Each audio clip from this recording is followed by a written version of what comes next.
Finland and Sweden have submitted their NATO application today. It's a direct response to Vladimir Putin's invasion of Ukraine.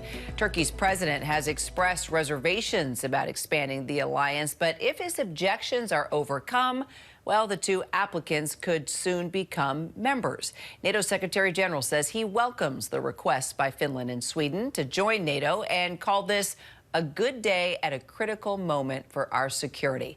Let's bring in Eric Edelman, the former U.S. ambassador to both Finland and Turkey, to talk more about this. Eric, great to see you. Let's just talk about how significant this would be if indeed Sweden and Finland both join NATO, and what's at stake if they're blocked or even delayed from joining the alliance.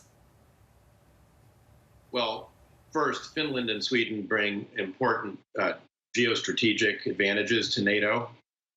By joining the alliance, they make it possible to reinforce the Baltic states, which are already members of NATO, more easily and on a conventional basis rather than having to rely on nuclear threats. They also bring significant military capability to the alliance. They've been extremely close partners with NATO, helping in Kosovo and in Afghanistan. And in the case of Finland, they have the largest arsenal of artillery in the alliance, so they will have once they join. So they bring a lot to the table. So how does Putin feel about this?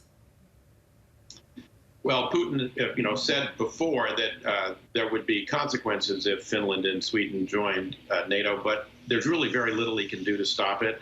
And in his most recent comments, he appears to have acknowledged that and has said that as long as there's no NATO infrastructure in Finland and Sweden, he's okay with NATO membership. That's a bit of a change from his earlier position, but I think he's just accommodating reality. Well, you wrote in a piece in the Dispatch that came out this morning, you compared Turkey's president to former Illinois Governor Rod Blagojevich, haven't heard that name in a while, who famously tried to sell then President Barack Obama's Senate seat.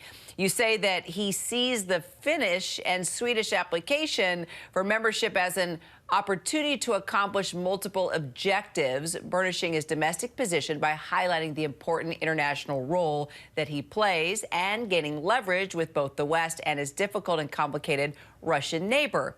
So Turkey seemed perfectly content with Finland joining NATO last month. What do you think changed? No, I think President Erdogan sees this as a giant opportunity for him to remind everybody that he's a NATO member and NATO operates by consensus, and therefore he has the power to veto or block things. He's done this in the past. He tried to block Anders Fogh Rasmussen from becoming NATO Secretary General in 2009. Just a few years ago, in 2019, Turkey tried to block NATO from putting into place new plans to defend the Baltic states and Poland after the Russian invasion of Crimea and eastern Ukraine in 2014 and 15. So he's done this before. He sees it as a way, first of all, of impressing on Turks how important he is, because he's facing an election in 2023. His poll numbers are sagging because the Turkish economy is in terrible shape, largely through his mismanagement, 70% inflation rate. But he's also doing it because he wants to distract Russia's attention from the fact that he has been supplying Ukraine with the TB2 Bayraktar drone, which has been one of the most effective weapons that Ukraine has been able to wield against the Russian invasion force. So he's got multiple objectives, as I said, and this is a way of meeting all of them. Final question, Eric, while I have you. How could President Biden and other NATO leaders work to bridge this divide and just address Turkey's concerns? Well, this is what I'm afraid President Biden is going to spend some of his time doing between now and the NATO summit in June. In 2009, when Erdogan tried to block Rasmussen, it took a lot of effort, personal effort by President Obama. And the pity here is that this NATO summit has some very serious issues to deal with, including the future strategic concept for NATO and how to respond to this Russian invasion of Ukraine. Our former ambassador, Eric Edelman, appreciate your time. Thank you so much. Thank you for having me.